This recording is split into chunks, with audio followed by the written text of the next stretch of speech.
when I was when I was cruising the space, I just realized most of the times I'd meet her at these events, we get the space to learn and all that, having aligned goals, putting in the work, making sure that we have good metrics for success and seeing it through, not just as a brand, but also, making sure we have a pipeline and a bridge into the marketplace for women to get opportunities and jobs, not just the education. Just telling a woman that, yeah, there's tech and there's Web3, and you come join us. I think they perceive blockchain and tech as a very hard thing. So getting them to just even join and even learn about it is a big hassle. And another thing is when they join in, they don't stick around. They see a lot of technical jargons and you're like, I'm done. These current standards are very male-centric, I'd say.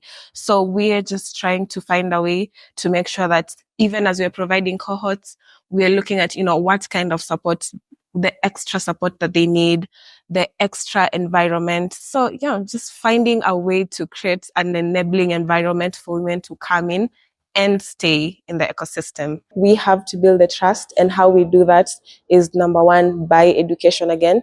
Same point even with the government and the banking system. We build trust with them, of course, number one. And then number two, as we're building trust, we make sure that we are showing them the solutions that are coming with this trust, We're basically going to where they are, not waiting for them to come to us. Yeah. When you're a quality dev as a female, people, the men always be like, oh, beauty with brains. They kind of segregate you from all the other women just because you know much. Please show up. I have showed up to so many things, and when you show up, opportunities just automatically come to you. Please don't be hesitant to show up. Just show up. And we, as she said, advocates for women on the Web3 table. I have our platform, her gifts. And then number 4 thing is a good team to help us with strategy. For me, a gift also for her. Number one. Also, she said we need our own hub. If we could have our own hub for other women to come in and build stuff, that would be very, very nice. If we could really get tickets to some of the really dedicated women to go meet other devs from abroad, that would be very great. Even us. Even us ourselves, yeah. I feel like there's so many opportunities we miss out on. And it's not like we do not apply for these things, but we just don't know the metric for success to get into these things again. And it feels a little disturbing that most of the times, even with the applications, you check the people who get picked and it's still predominantly male again. It's people you have similar qualifications with, it's people you have, and then, you just start to question again. But we also want to create an opportunity for us to get these things without having to skip through all those hurdles. Yeah. Okay. GM. My name is Nelly Njeri. I am a blockchain developer, and I'm also a co-founder at Ledger Lady. I'm also a student. I'm pursuing software engineering, but I decided that I want to focus more on the Web3 and blockchain ecosystem because the first time I heard about it, it just intrigued me, and I was like, yeah, I'm going to dive in. From that, as I said, I'm the co-founder at Ledger Lady, where we advocate for blockchain education for women. We are women-led, and we've worked with a lot of people to make sure that women have the needed technical skills and they have a place at this table, the frontier of Web3. Yeah. Amazing. My name is Hilda Ritamugasia. My background is in law, so I'm a lawyer, I'd say. Yeah, but I'm graduating this year, so let's just say I'm a lawyer. Yeah, but I'm also a techie. So most of my tech side is programmable cryptography, of course, but I do explore other areas. So when I look at my career, or since this is a brief introduction, my interests are in finance. And I also have a lot of interest in data because I feel like it's a very revolutionary field. And my third interest is in now advocating for women's rights. Yeah, so I do that through our organization, Ledger Lady, where I'm the co-founder. And we, as she said, advocates for women on the Web3 table. Yeah, so aside from that, I'm also working in the Virtual Asset Chamber of Commerce, where we do policy development and policy lobbying sometimes. Yeah, but we mostly represent the interests of Web3 builders to policy developers. Yeah. And then I also I do some health advocacy also for women. So yeah, that's mostly what I do. That's you wearing a lot of hats. That's lovely. Yeah, it's lovely. So, Ledger Lady, right? Mm-hmm. So, a movie is just hearing about Ledger Lady today. What's Ledger Lady? Why? Maybe I could start by how I started my blockchain journey. That was last year, December. And I started going to hackathons. Oh, I remember the first Web3 related event I went to was an ideathon where people ideate on Web3 ideas and then they get to get prizes. So that was the first Web3 event I went to. At that time, I really didn't know what Web3 was. I was hearing a lot of terms, Web3 tokens. I was like, what is this? And so it kind of intrigued me. They talked a lot about privacy, transparency. I was like, yeah, I think I should read about this and know what it entails. The second event I went to was another ideathon. By the way, I didn't win the first ideathon because I had like shitty ideas and everything. For the second ideathon, I think then I had researched more about Web3 and blockchain, and luckily I got the first place. Our brainchild was like a decentralized shortlisting system. It was great. I won and I was very happy. After that, I went to a lot of hackathons. I went to like 5 hackathons. And I think one of the things that I noticed were like women were not coming to these hackathons. You'd find that there's a lot of males and very few females, which was concerning. And so at that time, I'm so passionate about seeing women thrive. So I was like, I think I need to dive into this, know what the problem is. And that's when Ledger Lady came in. The word Ledger Lady is just ledger, and ledger just representing the blockchain, and lady just being a lady. And that's that was the start of Ledger Lady. And from on there, it's been great. Yeah. Lovely. So I'd like to ask you, how did you guys meet? How did you decide that to Michael? Oh, well, I also, just as her, I started my Web3 journey early this year. So when I was when I was cruising the space, I just realized, oh, when you go to an event, it's mostly 4 women, 30 men, 50 men, 5 women. It was just, the numbers were crazy. So most of the times I'd meet her at this events. So even where I'm learning, because there's a place called Web3 Clubs where we get the space to learn and all that, I'd keep seeing her. So I was also looking to do an initiative to bridge the gap at the time. So when I found that she also has the interest, we're like, why not do it together? Yeah. And I think a core thing also was that we really had the discussion about having aligned goals, putting in the work, making sure that we have good metrics for success and seeing it through, not just as a brand, but also, making sure we have a pipeline and a bridge into the marketplace for women to get opportunities and jobs, not just the education. Yeah, because a lot of women are educated in tech, but we don't know where they are. Where are the women in tech? So you have built a community Yeah. of women around blockchain technology. What were the challenges you faced in building that? The community.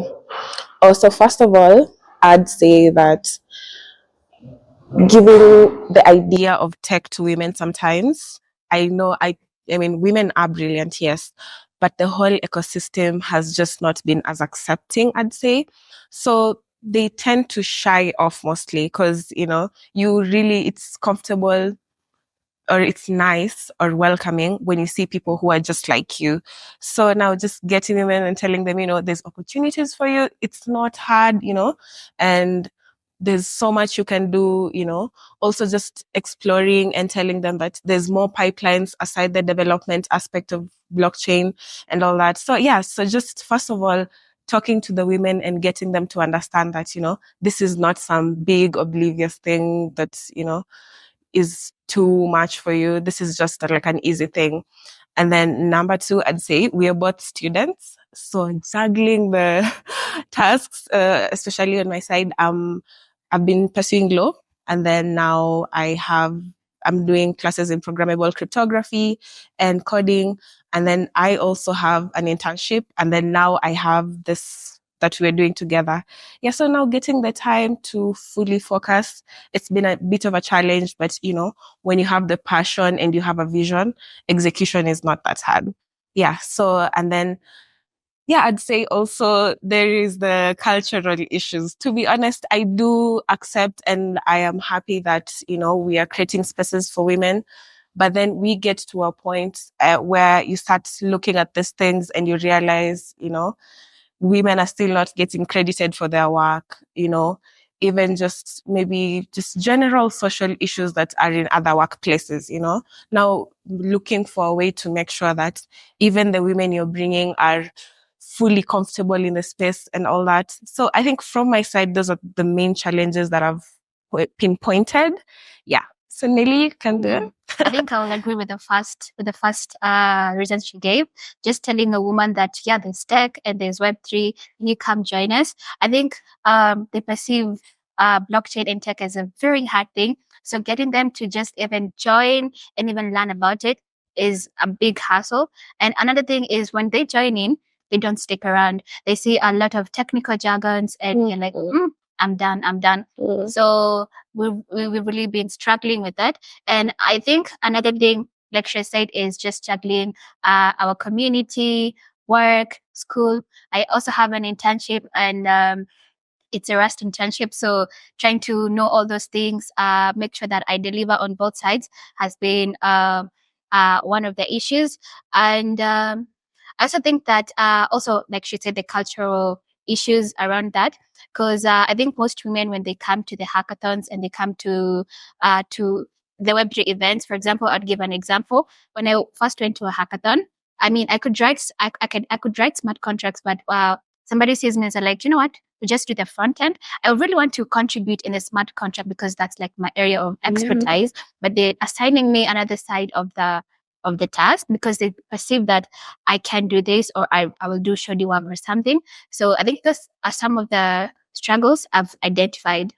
Yeah, and also, how men and women learn. I think there is not much space to give grace to women because there are very many differences between men and women. So even how we learn, how we adjust to things, how we interpret things, there's so many differences and nuances that are never taken into account. And I think, yes, the field is predominantly male and these current standards are very male-centric, I'd say.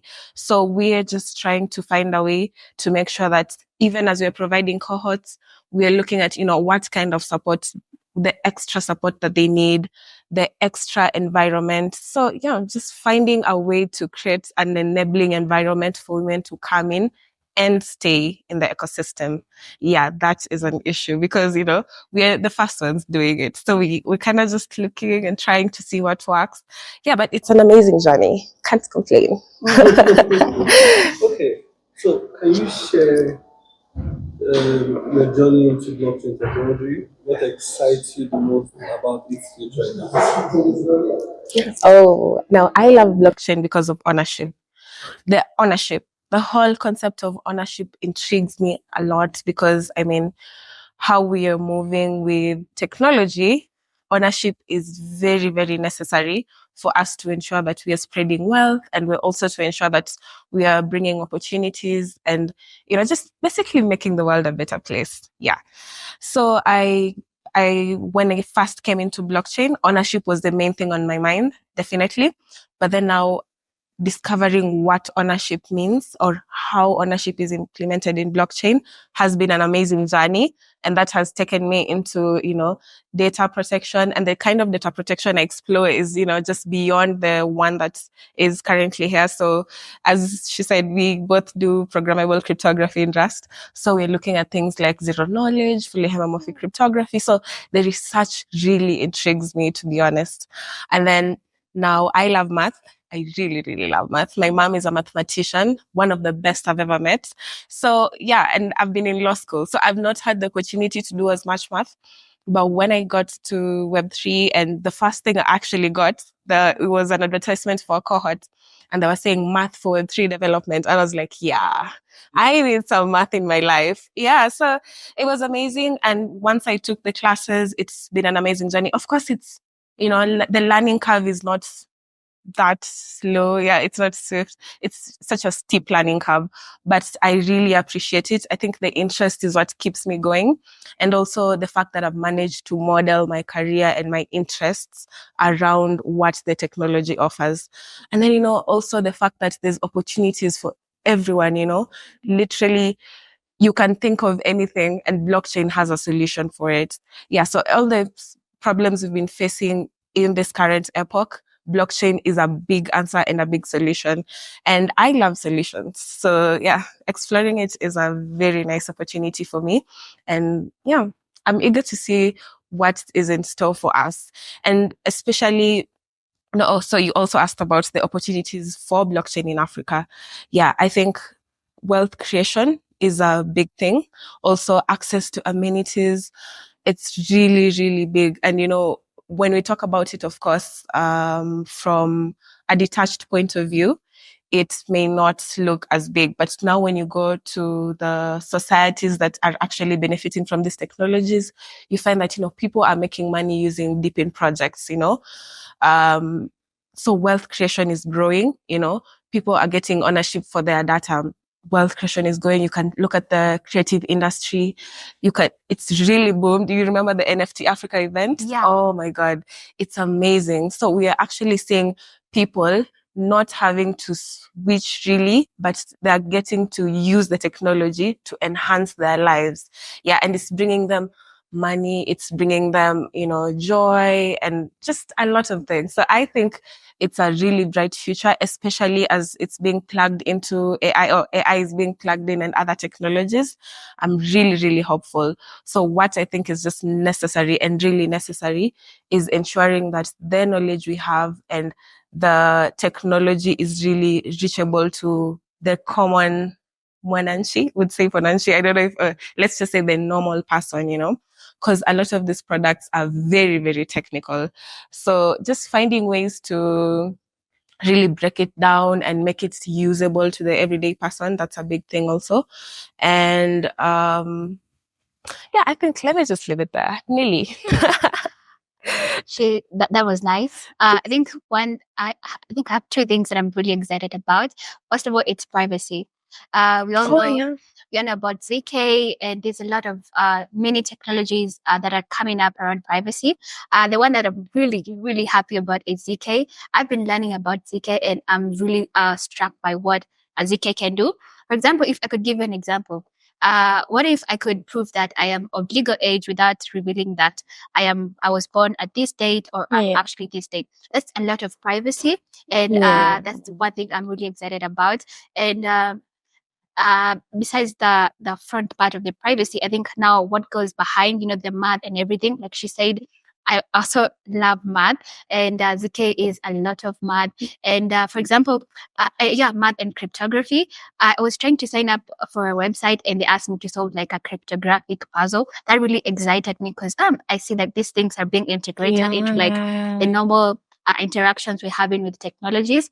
And another thing that I'm really excited about is like DeFi, financial things. There's this saying of like banking the unbanked.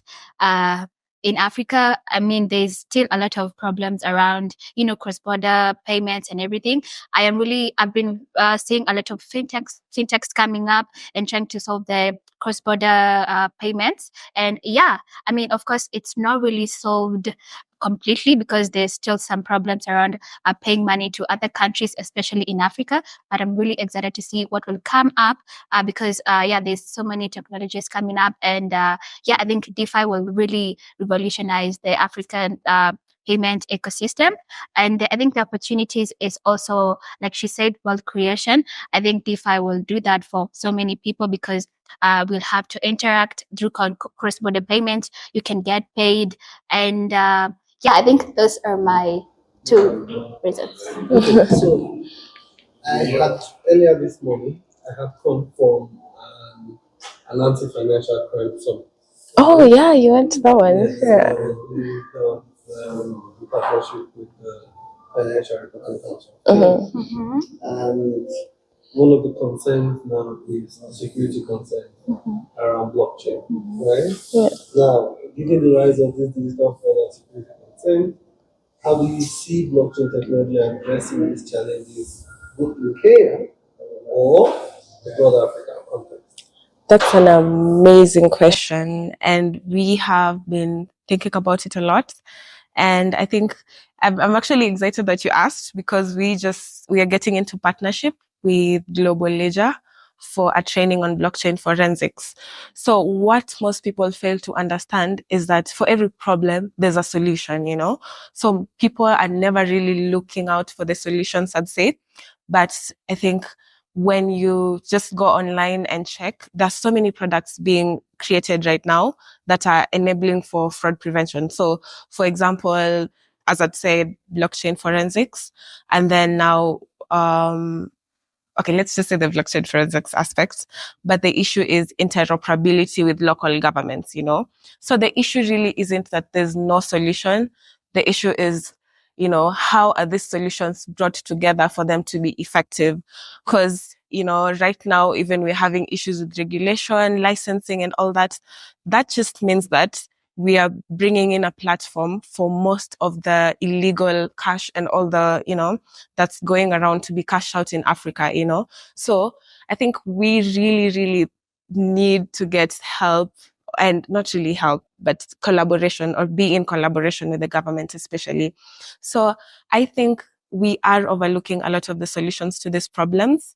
Yeah, but I do think that they exist. So currently we are looking to start a network security and, you know, anti or financial crime prevention cohorts, and just like a think tank, a sort of think tank where we, of course, offer opportunities for people to learn, but also offer opportunities to brainstorm on, you know, innovative ideas to solve these problems.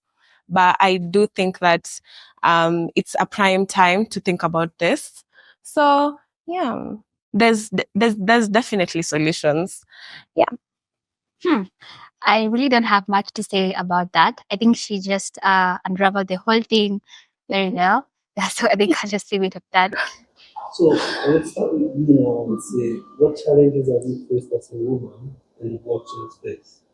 And how do you support other women interested in pursuing a career in this field?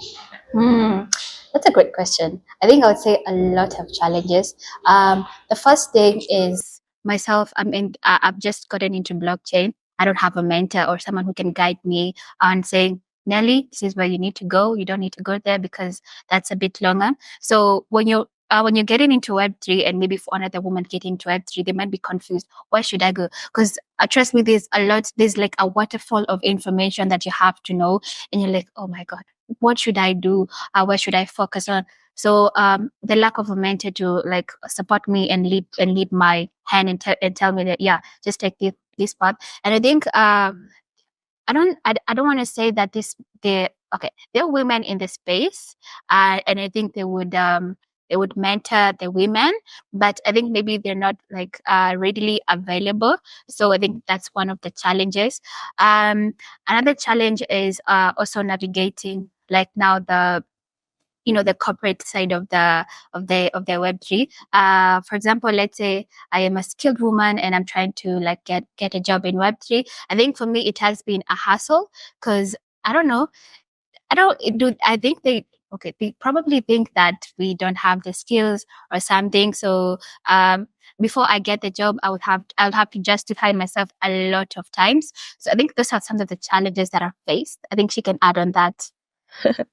Yeah, as she has said, so aside from the normal challenges that women face in any ecosystem, there's definitely a huge gap in mentorship, you know? So we're just having to navigate these things ourselves, trial and error a lot of the time.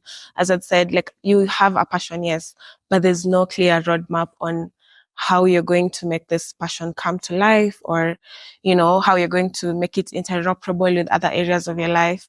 So we're doing a lot of trial and error. And then number two is that, you have very, very, as she said, the bar is set so high for women. Like, if you're getting an opportunity, you know, you have to be maybe interviewed twice as much, you know, given twice as much the hurdles as the men are. And yes, I mean, the field has been predominantly male, but if we want to get more women in, we have to also look at the biases we have towards women, you know.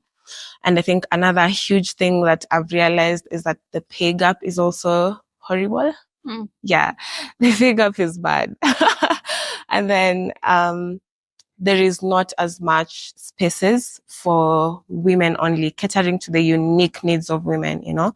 So most of the time, you don't even know that the problem you're facing is maybe because of this issue that is led. But of course, now, of course, that comes, mentors will help us solve that. But yeah, there are very many women-specific issues that we are having to identify as we go along, but it's taking a lot of time.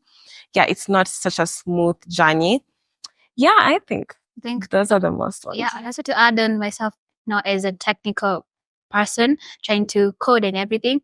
I think I haven't seen a lot of resources that are simplified, because trust me, when you're getting into Web3 and you find a website that gives you an introductory cohort or session on Web3, and all the terms are so difficult. I haven't seen any resource that it's so simplified for a beginner, so that they can say, oh yeah, this is exciting and it's simplified, so let me go on. So yeah, that's another challenge. Okay, so my next question would be about Africa is already set up traditionally. Yeah. When I mean traditionally, the banks and then the government. Right? Yeah.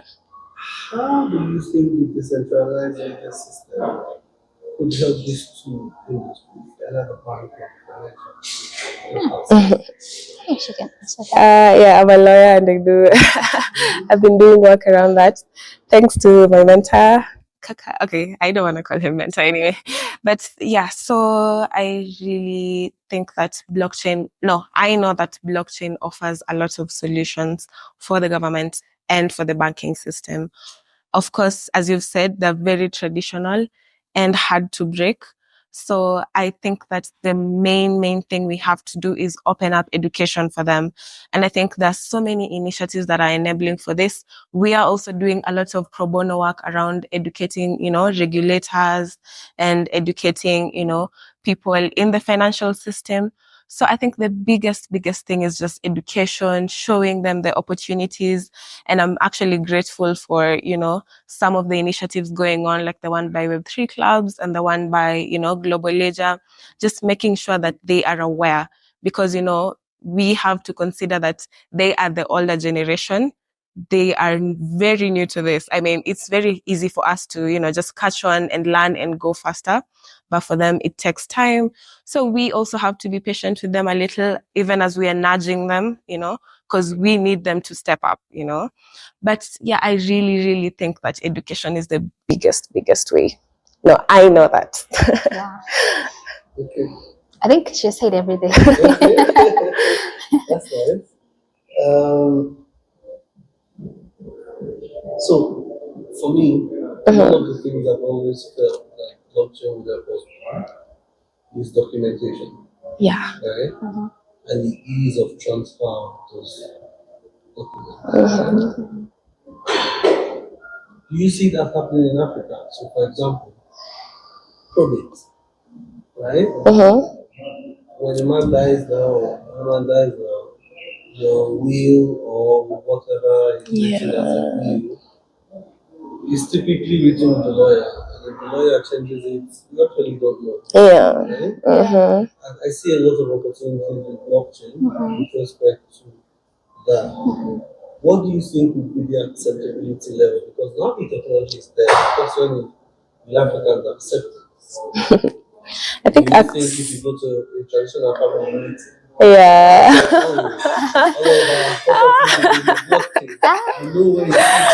There's an NFT for my land. Well, I feel like, as you said, acceptability comes with trust. Not as you said, yeah, I think acceptability comes with trust. So with time, we have to build the trust, and how we do that is number one, by education again. Same point even with the government and the banking system. We build trust with them, of course, number one. And then number two, as we're building trust, we make sure that we are showing them the solutions that are coming with this trust, So I think still education is a big, big thing. And then, in the blockchain space, I feel like we're all operating in a bubble. So we are not really ensuring that the information flows to the really, really non-technical people, I'd say.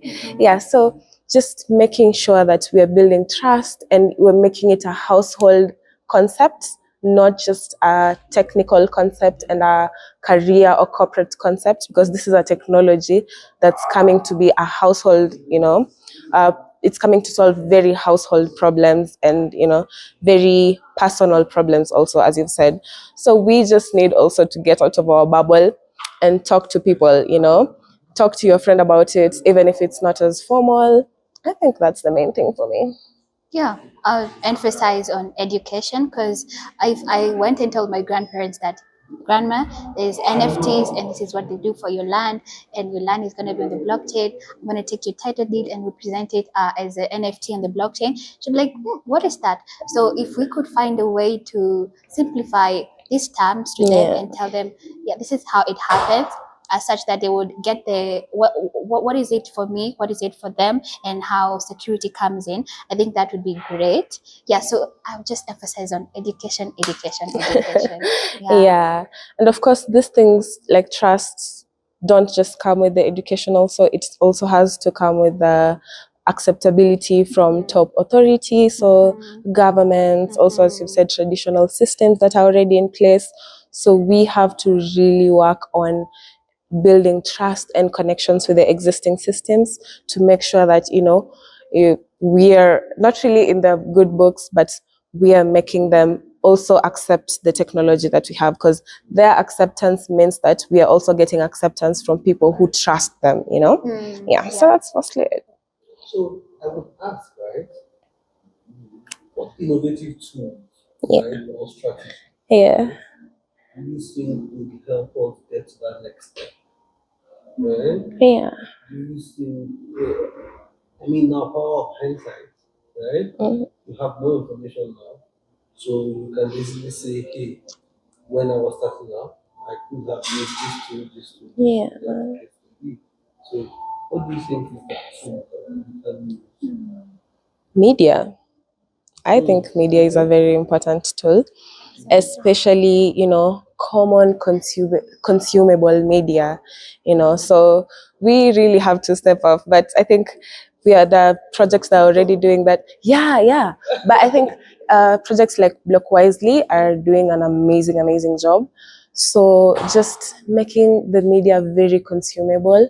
Also, we, as she said, we have to make the learning easy and very consumable also for the people who we want to teach, because we want to make this concepts very household.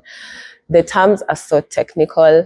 Even the easiest thing is very technical. So yeah, it's beginning to look like we have some in-house lingo thing going on.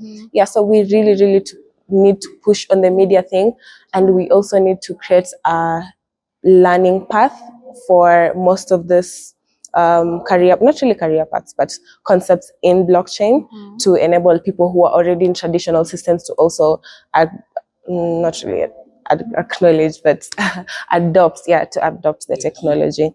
Yeah, because blockchain solutions are there for people in medicine, they're there for people in engineering, that it's really a very broad field. So we have to find a way to adopt even the non-technical people, and that really looks like simplifying the education enough for them to see it just as a normal concept. I think bringing the normalcy to blockchain. My take could be, she mentioned about having the top authorities accept this technology, because trust me, if one of the top authorities accept this technology and makes it look as good, I think a lot of people would be curious and be like, oh yeah, if if Rita did accept this technology and she's using it, then let me try to, try the technology itself. So if the top authorities really had a way to accept these technologies, I think that would be a very good step into it would be a very good next step. And again, like she said, education. Yeah, if we find tools that can simplify these terms very simply, I think that would also revolutionize that. Yeah. Yeah, because we just look like we are in some bubble, just us alone. And then just getting people to understand that blockchain is not just cryptocurrency. Because you say blockchain and people are like, oh, those crypto guys are here. Crypto is a scam. Yeah, so we really have to. Yeah, we need to really. we really need to open up the other sides of blockchain and make them shine just as much as we make cryptocurrencies shine, like deep in projects. No one talks about deep in projects, but they're so good and they're so, revolutionary, and then something like now we come to blockchain forensics. You really don't have to be such a technical person. You just need to have some training, which I think Global Ledger offers also. So there are very many career paths that we are not really pronouncing as much as we are pronouncing, crypto. So it's also a fault on our part, So I think we need to demystify the rest of blockchain aside from crypto. Yeah. But the good thing is industries like this, as you find more use case and as you implement more use case, it's a lot easier to sort of like increased adoption also. Yeah, and it's no longer just trial and error technology. It has become something that is inescapable, and I really love how people in the West are taking the learning approach. So I think we should start making sure that we are creating opportunities for people to learn from as young as possible. I think from next year, we'll be having high school tours. Yeah. So to just make sure, even before our kids are coming to campus, they know that even if I'm going to learn this, there's a way I can plug this technology into whatever I'm learning. So we need to really start it earlier also. Yeah. So, can you share examples of projects or initiatives you've been involved in, especially the ones that empower women in the crypto and blockchain sector? I'll start. Also, just to clarify, is it individual or as a company or both? No. Oh yeah. Any. Okay. Okay. So currently, me and Rita and Ledger Lady, we're involved in a project called ETHDADA. ETHDADA is basically bringing Ethereum education to the ladies, and we're really focusing on the ladies right now. Actually, our cohort is up and running. We did launch this week on Monday, and that's one of the projects we're involved in. I think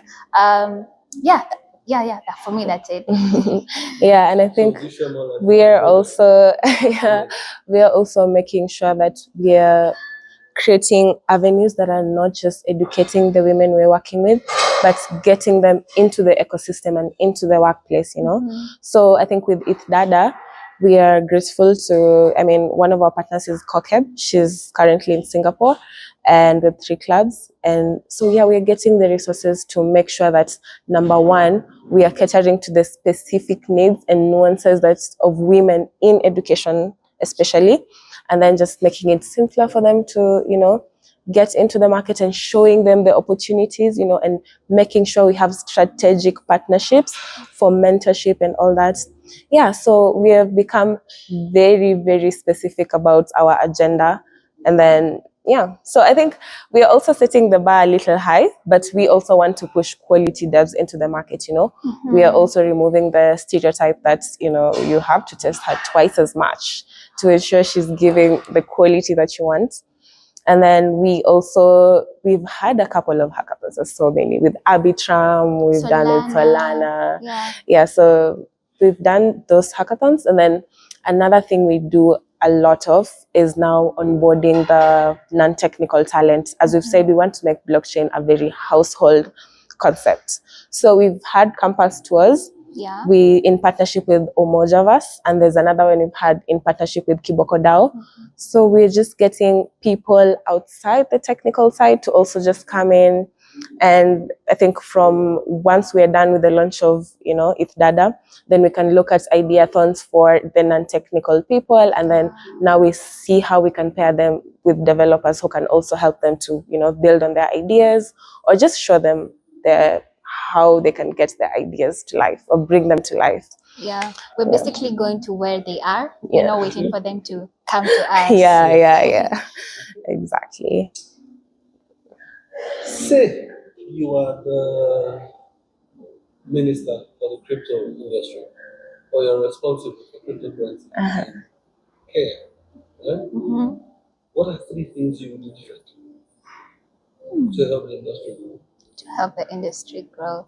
One, so in that situation, I'm the minister for the crypto in Kenya, so I really understand this landscape. I know what's good and what's not.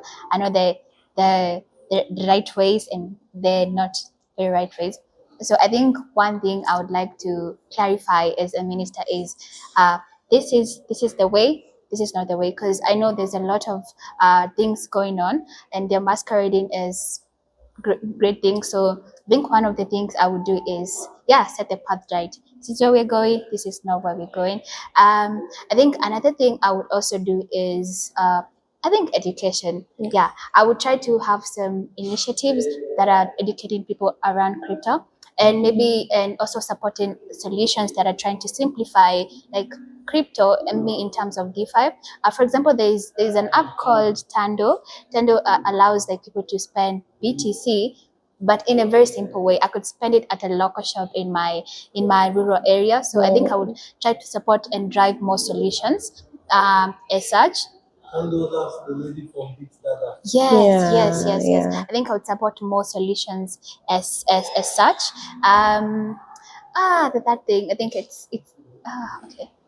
I can't really get the third thing, but Okay, I think number one is the first thing I would do is definitely get regulation around blockchain and cryptocurrencies. Yeah, because regulation is just not to protect the government, or for the government to get a foot into whatever you're doing, but it's also a way for us to build trust. It's also a way to create opportunities for innovation. It's also a way to, as she said, catch what's good and catch what's bad.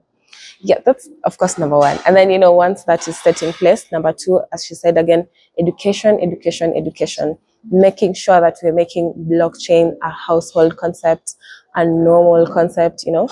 And then I think the third thing I would definitely do is public private sector collaboration, because with such technologies, these people are so innovative. You don't even have to go and police them. So just making sure that there's an avenue for them to contribute while we are also benefiting would be an amazing way.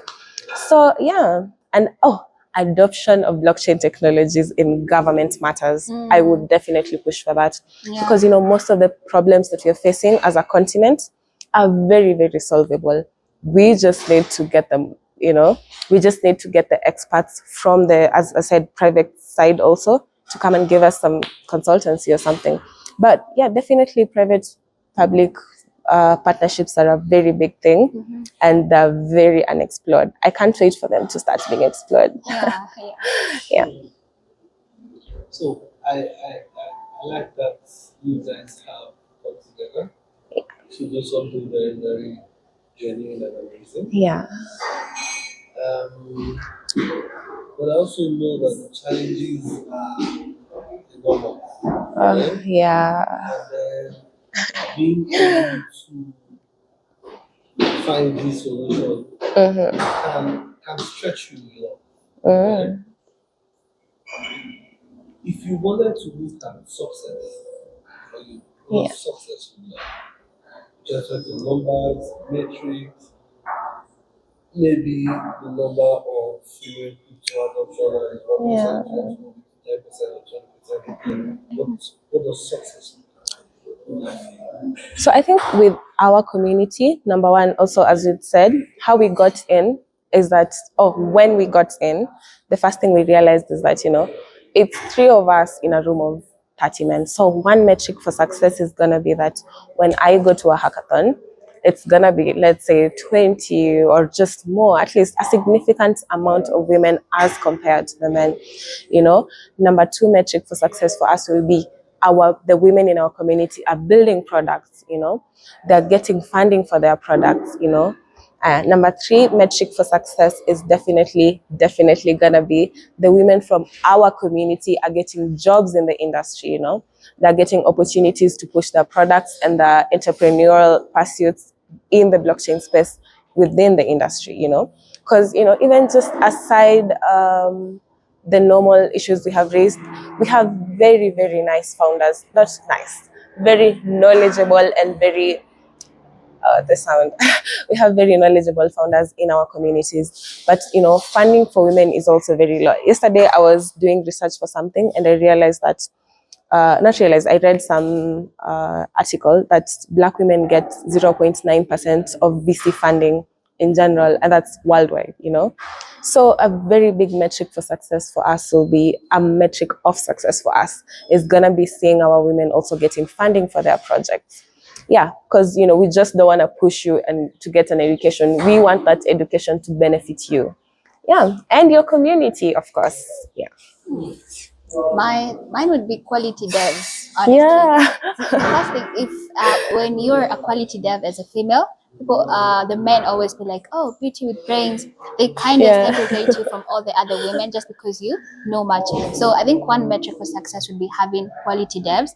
Let's make it a normalcy to have very qualified devs, and they have like the great skills to build stuff. And also, like she said, I want to see more women getting funding for their projects, and again building great products that are solving some of the problems that we are facing right now. So those are my two metrics for success, but I'll really emphasize on quality devs. I want to see quality devs coming up, females.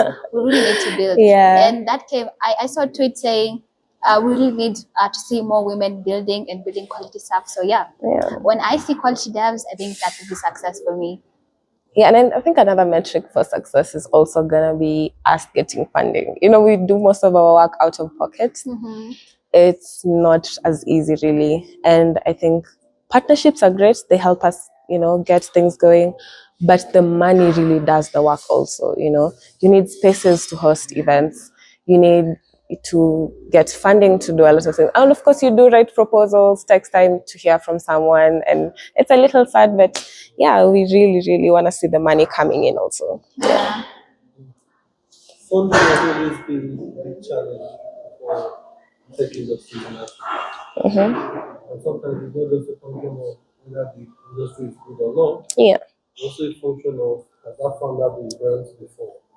Yeah. Giving money before, then money will come out. So like that. Directly check on the million dollars. Today, what do you do? First of all, we need an iHub. Yeah. We definitely need an iHub. And number two thing we need is a platform for our courses, because we have a lot of cohorts running, but we want them to be available even after they're done. So once we have our iHub, our platform is up. Yeah, and of course that's the inevitable future, by the way. And then of course, definitely I'd want to buy her a gift for the amazing work she does. 100%. Yeah. And then now getting quality mentorship for our ladies who are building. Yeah, we'd really want our organization to also have its own not really, I don't know how to put it. How do I put it? Like to run on itself also, the people we bring get value, come back and also invest the value they got and all that. So I think, I also think we need to get career development also. We really, really need career coaching. So I'll get a career coach. So now I think I get it. I have our platform, her gifts. And then number four thing is a good team to help us with strategy. Yeah, because most of what we do is really trial and error because we are the first ones doing it, We don't really have anyone to copy from, or to mentor us again. So yeah, those are the main things for me. For me, a gift also perhaps number one. The second thing I think is also, she said we need our own hub. I think it's great that Web3 clubs provide a space where devs can go and build stuff. And I think I'm so grateful to Web3 because I have a remote internship, and most of the times the hub is very accommodative. So it would have, if we could have our own hub for other women to come in and build stuff, that would be very, very nice. And also there is a lot of international events happening. There's DevCon, there's Breakpoint. If we could really get tickets to some of the really dedicated women to go meet other devs from abroad, that would be very great. Even us. Even us ourselves, yeah. Yeah. Because there's so many, I feel like there's so many opportunities we miss out on. And it's not like we do not apply for these things, but we just don't know the metric for success to get into these things again. You know, and it feels a little disturbing that most of the times, even with the applications, you check the people who get picked, and it's still predominantly male again. You know, it's people you have similar qualifications with. It's people you have, you know, and then you just start to question again. But we also want to create an opportunity for us to get these things without having to skip through all those hurdles. Yeah. Yeah. So I would say thank you very much. You're welcome. Any final words for the audience? Any final words about what you want us to remember? Yeah. About One thing I'd say to the ladies and anyone watching this, and there's a lady, please show up. I have showed up to so many things, and when you show up, opportunities just automatically come to you. Please don't be hesitant to show up. Just show up, show up, show up, show up. Yeah. For me, it's stay curious and put in the work, you know. This is when we create a platform also, as she said, we want you to have an opportunity, but also an opportunity to bring meaningful contribution. So stay curious, put in the work, put in the work, put in the work. Yeah.